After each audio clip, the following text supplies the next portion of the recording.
Okay. May binigay kang mga sources sa amin.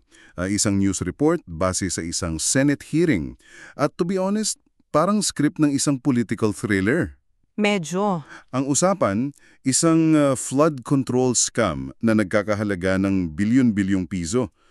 At ang mga pangalang sangkot, hindi basta-basta. Hindi talaga. Matataas na opisyal. Ang sentro ng kontrobersya, si dating House Speaker Martin Romualdez.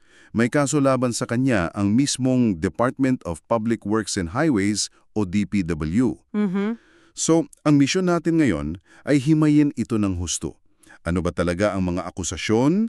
Gaano katibay ang ebidensya na hawak daw nila? At ano yung mga butas, kumbaga, yung mga tanong na lumitaw sa gitna ng hearing sa Senado. Eksakto. At mahalaga tong tandaan mo hindi ito galing sa kung saan-saang chismis. Ang mga impormasyong pag-uusapan natin ay galing mismo sa sahig ng Senado. Sa isang budget hearing. Oo, sa isang budget hearing kung saan si DPWH Secretary Vince Dizon mismo yung humarap at sumagot. Kaya ang titingnan natin hindi lang yung headline, Laliman natin. titingnan natin yung mga sinabi nga, yung mga punto ng mga senador, at yung mga detalye sa likod para mabuo mo talaga yung buong larawan. Okay, sige. Simulan na nating buklatin to. Unang-una, ano ba yung legal na hakbang na ginawa ng DPWH? Diretsuhan na. Nagsampa sila ng kaso sa Office of the Ombudsman laban kay Martin Romualdez. Okay. At hindi lang isa, kundi 3 magkakaibang na kaso. Plunder, graft at bribery. Wow. 3 agad. Oo. At para lang maging malinaw sa'yo, magkakaiba yan. Ang plunder, yan ang pinakamabigat. Ito yung kaso ng pandarambong na kailangan mapatunayan at least 50 million pesos ang ninakaw sa kaban ng bayan. 50 million. At least, ang graft at bribery naman, mas malawak na konsepto yan ng korupsyon. Pwedeng may kinalaman sa pagtanggap ng pabor o paggamit ng posisyon para sa personal na gain, kahit hindi umabot sa ganung kalaking halaga. Gets. So, 50 million pesos para sa plunder. Pero ang naririnig kong numero sa kasong ito parang mas malaki pa dyan. Paano ba siya naidawit dito sa mga flood control projects na to? Dito na pumapasok yung connection niya kay dating AKB Call Party List Representative Zaldico. Okay. Ayon sa DPWH, may 2 korporasyon na pagmamay-ari ni Ko, ang Sun and West Corporation at Hightone Corporation.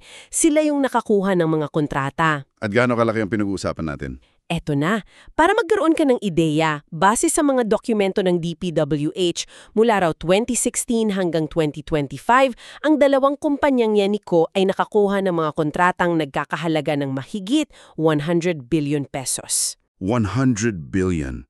Grabe. Minsan kapag naririnig natin yung ganyang kalaking numero, parang nawawalan na ng meaning Oo, parang abstract na lang. Para lang magka-konteksto tayo, ano ba ang kayang gawin ng 100 billion pesos? Sige, isipin mo na lang to. Ang budget para sa buong Philippine General Hospital, PGH, para sa isang taon, nasa 6 billion pesos lang yan. Wow. So, yung 100 billion, katumbas na yan ng halos 16 na taong budget ng pinakamalaking pampublikong ospital sa bansa. Grabe. O kaya, eto pa. Ang isang classroom, tinatayang nasa 1.2 million pesos ang pagpapatayo. Kayang magpatayo niyan ng mahigit 83,000 classrooms. Ganun kalaki. Ganun kalaki. Ang halagang pinag-uusapan natin na napunta raw sa 2 kumpanya lang. At ang fascinating dito, 'di ba, yung tapang ng isang ahensya ng gobyerno na direktang banggain ang isang dati at aminin natin, napakamakapangyarihang House Speaker. Tama. Kadalasan, ang magantong imbestigasyon nagsisimula sa labas, sa media, sa oposisyon. Pero ito, DPWH mismo, that signals something, a major crack, di ba? Exactly. Yun ang political subtext na dapat mong bantayan. Hindi ito simpleng kaso lang ng korupsyon. Posibleng labanan din ito ng mga puwersa sa loob mismo ng gobyerno. Okay, so may kaso na at alam na natin kung gaano kalaki yung pera. Pero ang tanong palagi sa mga gantong high-profile cases, may bala ba talaga sila? Ano yung ebidensyang pinangahawakan ng DPWH? Ito na yung nagiging interesante. 2 ang punot-dulo ng ebidensya nila. Ang una, medyo standard, yung tinatawag na paper trail. Yung mga dokumento. Oo, yung mga dokumento mismo mula sa mga proyekto ng Sunan West at Hightone. Sabi ng DPWH, hawak nila ang mga kontrata, mga disbursement vouchers at iba pang papeles across many years na magpapakita raw ng pattern. So yun yung by the book na ebidensya. Yung pangalawa, ano yun? Ang pangalawang ebidensya, ito yung mas matunog, mas dramatiko. Ito yung sinumpaang salaysay o sworn testimony ng isang dating Marine Sergeant. Isang gutesa, tama. Yun nga, si Gutesa. At ano ang laman ng testimony niya? Kasi dito talaga nagiging parang pelikula ang kwento eh. Dito na nga, ayon sa salaysay ni Gutesa na binigay niya sa isang Senate Blue Ribbon Committee hearing, hindi lang siya basta testigo. Sabi niya, Ano? siya raw mismo ang personal na naghatid ng pera. Ang detalye, nakalagay daw ang pera sa mga maleta. Maleta. At idiniliver niya ito misma sa bahay ni Romualdez sa Taguig. Wow. Yun yung smoking gun nila, ika nga. Pera sa maleta, napaka-classic na imagery ng corruption. At ito ang isa sa mga naging pinakamatibay na sandata ng DPW. Sinabi nila na isinumiti nila ito as facts sa ombudsman. Kasi 'di ba dahil ito ay isang sinumpaang salaysay na ginawa sa harap ng komite ng Senado, may bigat 'yan sa batas. Hindi ito basta sabi-sabi lang. Teka, pero di ba yan din ang pinakamadaling i-discredit? Isang testimonya laban sa salita ng isang bakapangyarihang tao? Pwedeng-pwede. Pwedeng sabihin ng kampo ni Romualdez na gawa-gawa lang yan, may personal na galit sa kanila ang testigo, o binayaran lang siya para magsinungaling. How does that hold up in court? Napakagandang tanong niyan. At dyan papasok yung trabaho ng mga piskal sa ombudsman. Titingnan nila yung kredibilidad ng testigo. May iba pa bang ebidensya na sumusuporta sa sinasabi niya? Consistent ba yung kwento niya? May motibo ba siya? May motibo ba siya para magsinungaling? Lahat yan. Pero sa pananaw ng DPWH, ang pagkakaroon ng isang eyewitness na nagsasabing ako mismo ang nag-abot ay isang napakalaking bagay na hindi mo basta-basta maibabasura. So sa unang tingin, parang ang lakas ng kaso, no? May paper trail daw at may testigo. Pero kapag inamot mo ng mas malalim, dito na lumalabas yung mga butas. At marami dyan ang pinalutang mismo ni Senator Rodante Marcoleta sa hearing. Tama. Unang-una niyang kinwestiyon yung timing, yung proseso. Anong tanong niya? Ang tanong niya, kung si Zaldico may warrant of arrest na para sa mga flood control projects, bakit si Romualdez iniimbestigahan pa lang? Ba't po hindi nagsabay? Tanong niya. Kung pareho lang naman daw ang kaso, dapat sabay din. Makes sense. Kung kasabat sila, bakit nauuna yung isa? Anong paliwanag ng DPWH dyan? May technical na paliwanag, ipinaliwanag sa hearing sa pamamagitan ni Senator Sherwin Gatchalian na siyang nag-relay mang sagot na magkaiba yung kasong pinag-uusapan. Magkaiba. Yung kaso raw ni Ko na may arrest warrant na, hiwalay daw yon. Ito raw yung unang isinampa kaugnay sa mga flood control projects sa Mindoro. Okay. So may nauna ng kaso. Oo. Itong kaso naman na direktang nag-uugnay kay Romualdez, ito yung bago. At kasalukuyang pa lang nasa preliminary investigation stage sa ombudsman. So matagal pa yan. Pwedeng tumagal, pero idiniin ng DPWH na kumpiyansa sila. Dahil malakas daw ang ebidensya, maglalabas din daw ng arrest warrant para kay Romualdez sa takdang panahon. So parang different fronts in the same war. Ganun ba? Pwedeng tingnan ng ganun. At ito, this raises an important question para sa'yo. Paano ba gumagalaw ang sistema ng hustisya sa mga kasong ganito na maraming high-profile na akusado? Minsan, inuuna yung isang kaso para makuha ng momentum o para ma-pressure yung ibang sangkot. Isa itong legal na strategiya. Okay, may isa pang malaking tanong na lumabas. Ito yung tungkol sa direktang koneksyon. Okay, may testimonya si Gutesa. Pero bukod doon, may paper trail ba na may perma ni Romualdez na nagsasabing ibigay ang proyektong ito sa kumpanya ni Ko? At dyan talaga yung isa sa mga pinaka-critical na punto. Yon ang hinahanap ng lahat. Yun. Ang paliwanag sa report, ang mekanismo raw ay sa pamamagitan ng tinatawag na budget insertions. Pero, inamin din sa report na wala pang ididetalyeng konkretong paper trail na direktang nagpapakita ng utos mula kay Romualdez. Okay, budget insertions. Maririnig natin yan talagi, pero ano ba talaga yan in simple terms? Paano yan gumagana? Isipin mo ang national budget bilang isang napakahabang libro ng mga gastusin ng gobyerno. Dumadaan yan sa butos ng karayom, 'di ba? Pinag-aaralan, dinidebate. Tama.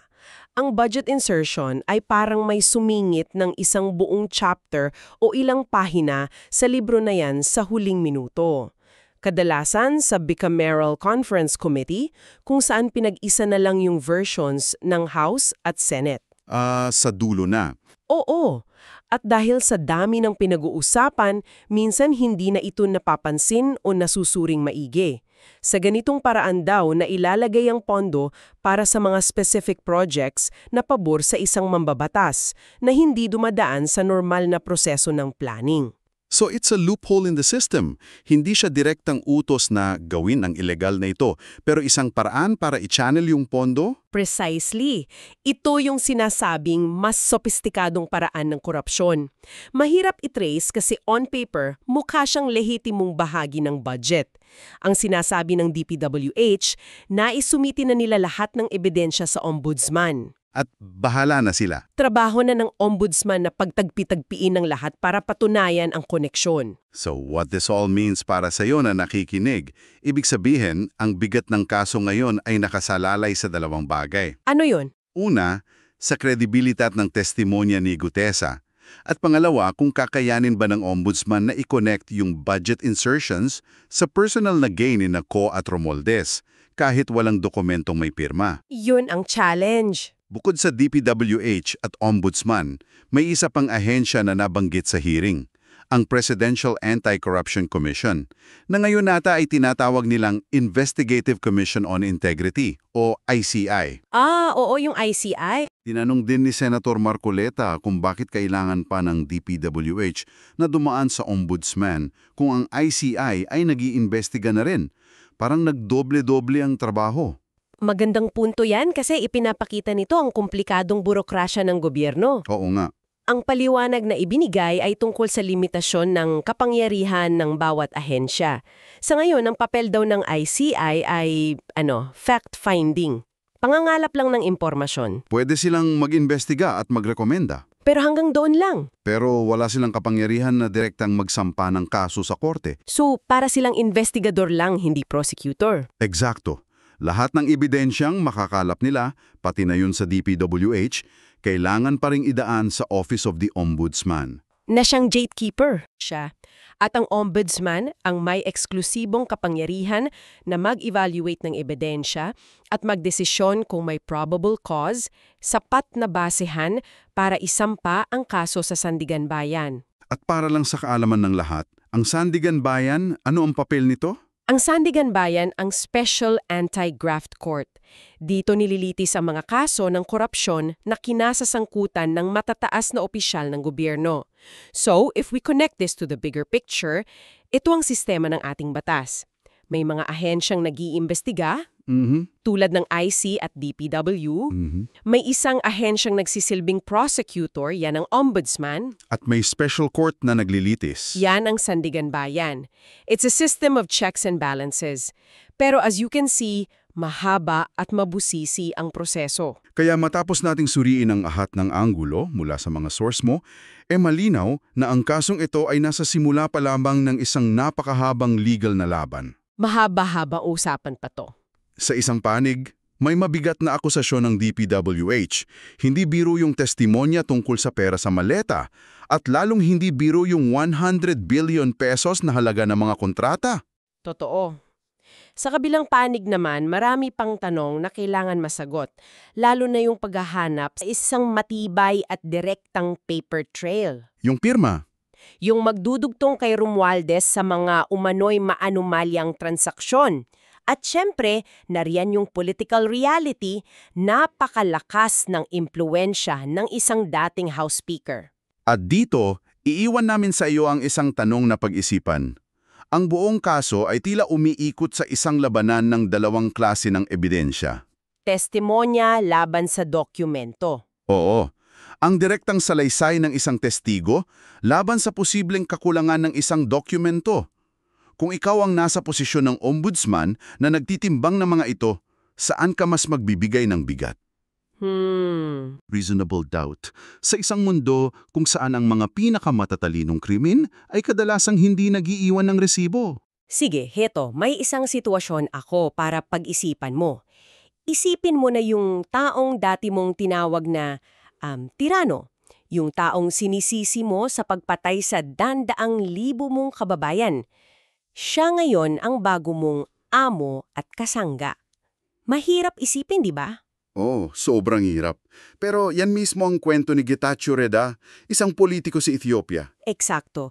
At ngayon, susubukan nating alamin kung ano ba talagang nangyari gamit ang mga source na binigay mo sa amin, lalo na yung isang napakalalim na panayam sa kanya. Tama. Aalamin natin bakit siya nakipag-alyansa sa mortal niyang kaaway na si Prime Minister Abiy Ahmed at ano ang ibig sabihin nito para sa isang bansang sugatan pa rin dahil sa digmaan. Okay, para mas maintindihan mo, bigyan muna natin ng konting konteksto. Kasi noong 2018, natapos yung halos 3 dekadang pamumuno ng partido ni Reda. Ito yung TPLF o Tigray People's Liberation Front.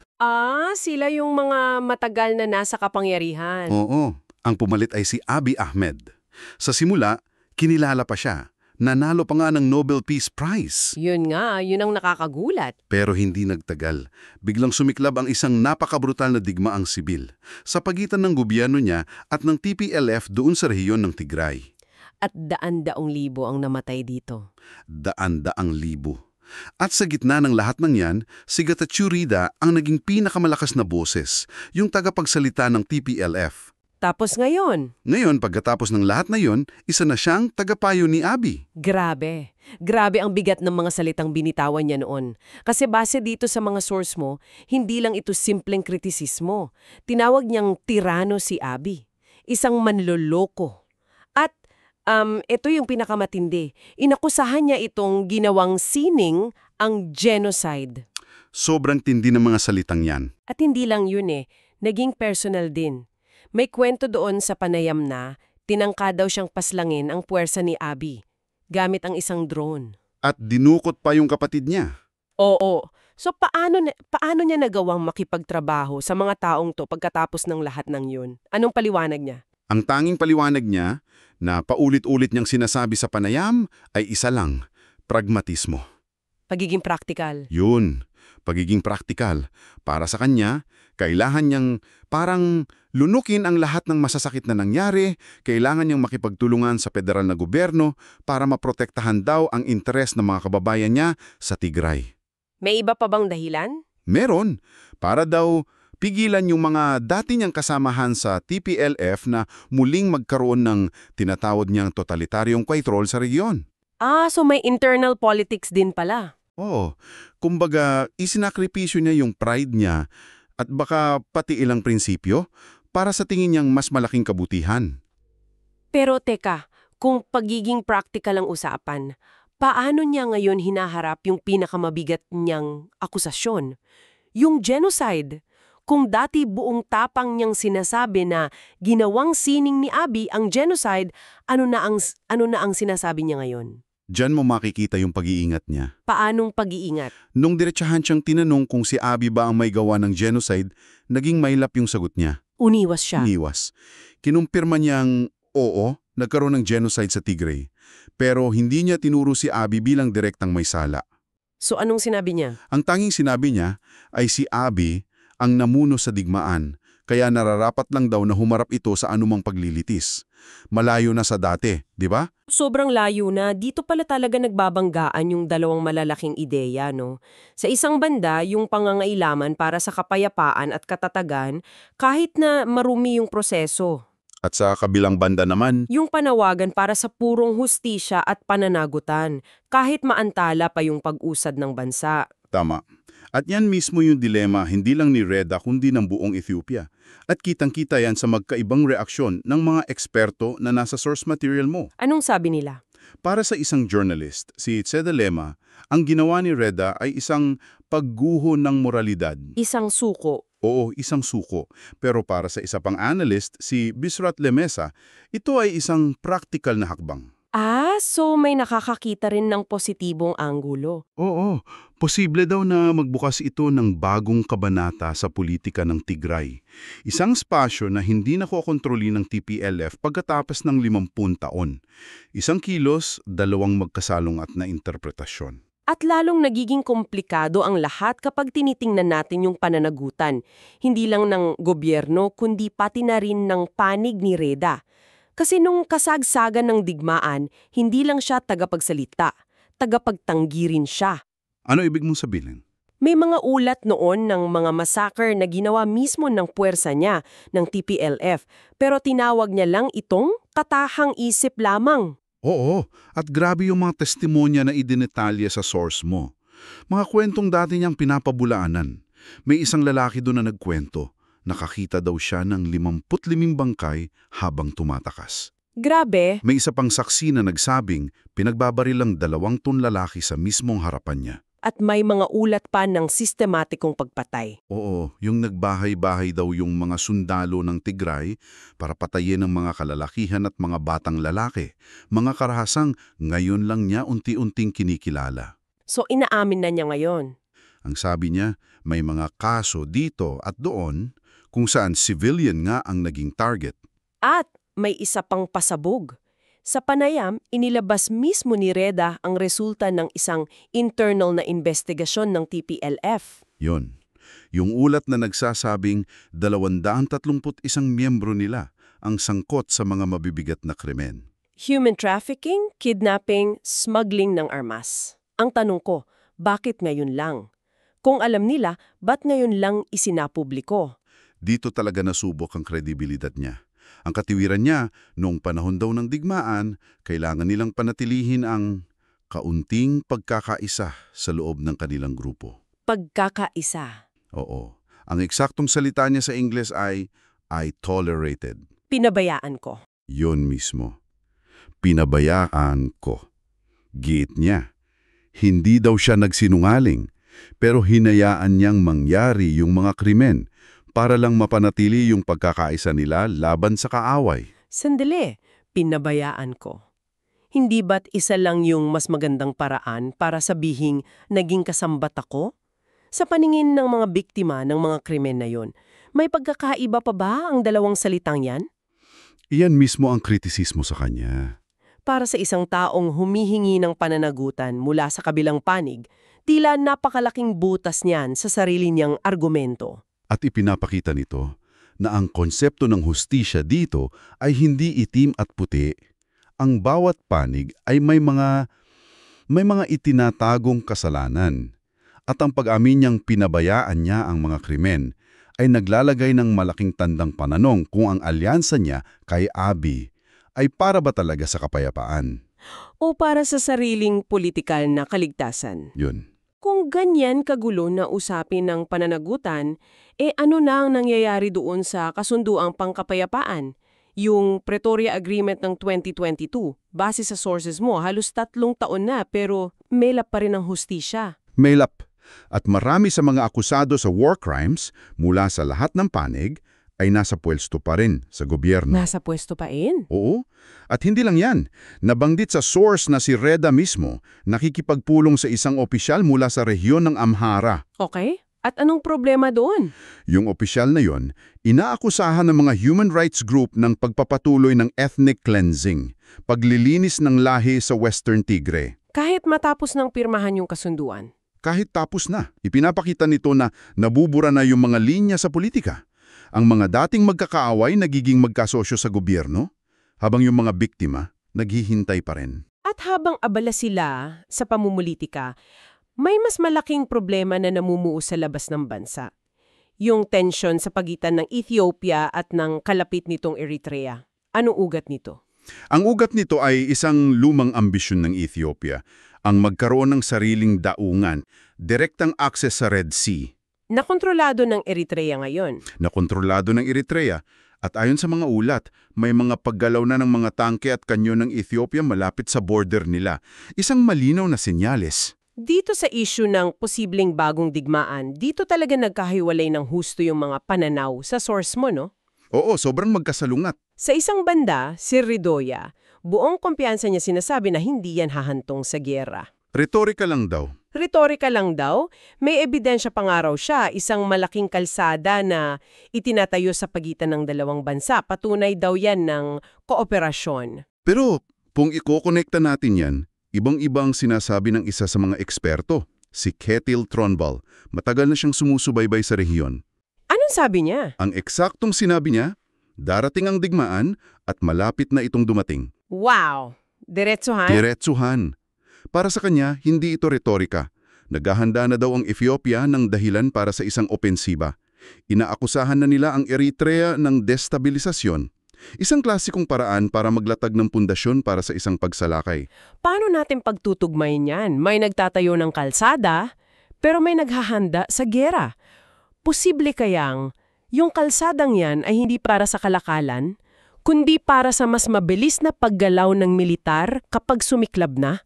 Yan ang nakakabahalang tanong at para dagdagan pa yung bigat sa panig ni Tronvall, nariyan yung mga salita mismo ni Prime Minister Abiy. Sabi niya, at ito ay direktang CP, 1,000,000% akong siguago na hindi mananatiling landlocked ang Ethiopia. Grabe? 1,000,000%? Oo. Nangako pa siyang itatama ang tinatawag niyang isang pagkakamali sa kasaysayan. Mahirap baliwalain ang ganyang salita mula sa isang leader. Direktang sumasalungat sa sinasabi ni Reda na huwag mag-alala. Eksakto. Kaninong salita ang mas paniniwalaan mo? Ang sa tagapayong nagsasabing kalma lang o sa mismong leader na tila naghahanda na? Sa lahat ng ito, para mas maintindihan natin si Reda, kailangan nating kilalanin kung sino ba itong leader na kaharap niya.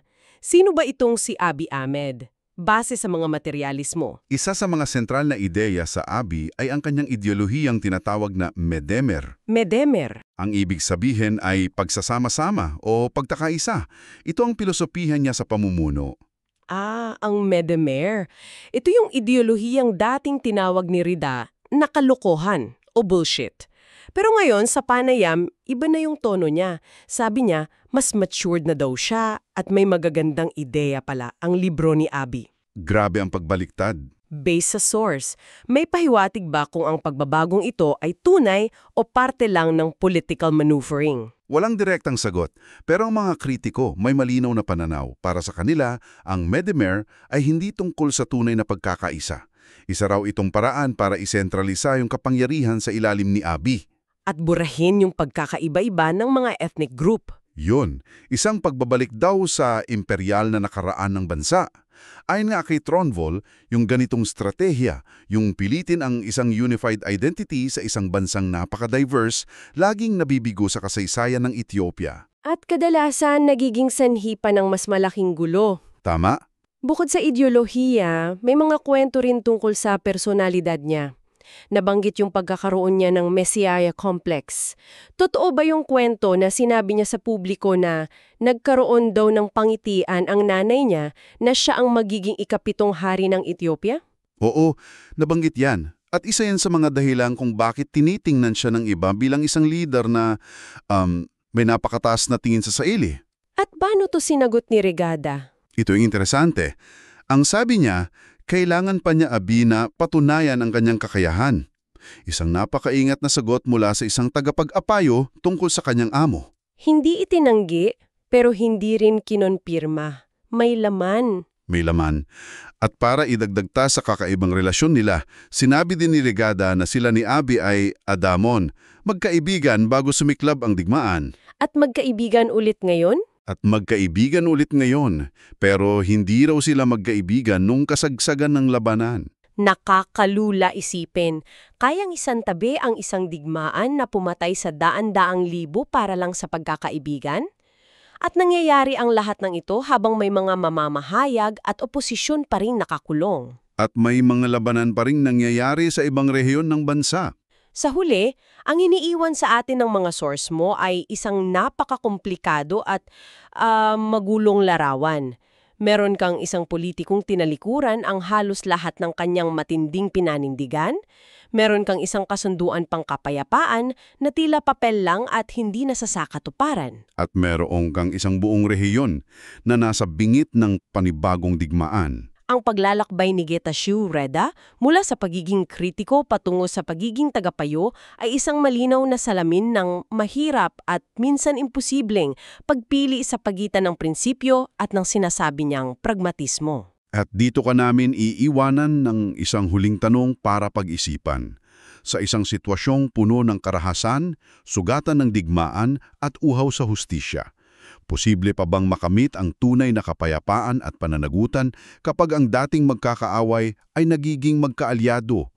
O ang ganitong uri ng politika kung saan ang mga krimen ay pinabayaan at ang mga salita ay nilulunok ay nangangahuligan lamang na ang hustisya para sa daan-daan libong biktima ay palaging isinasakrisyo para sa isang kapayapaang marupok at hindi kailanman tiyak?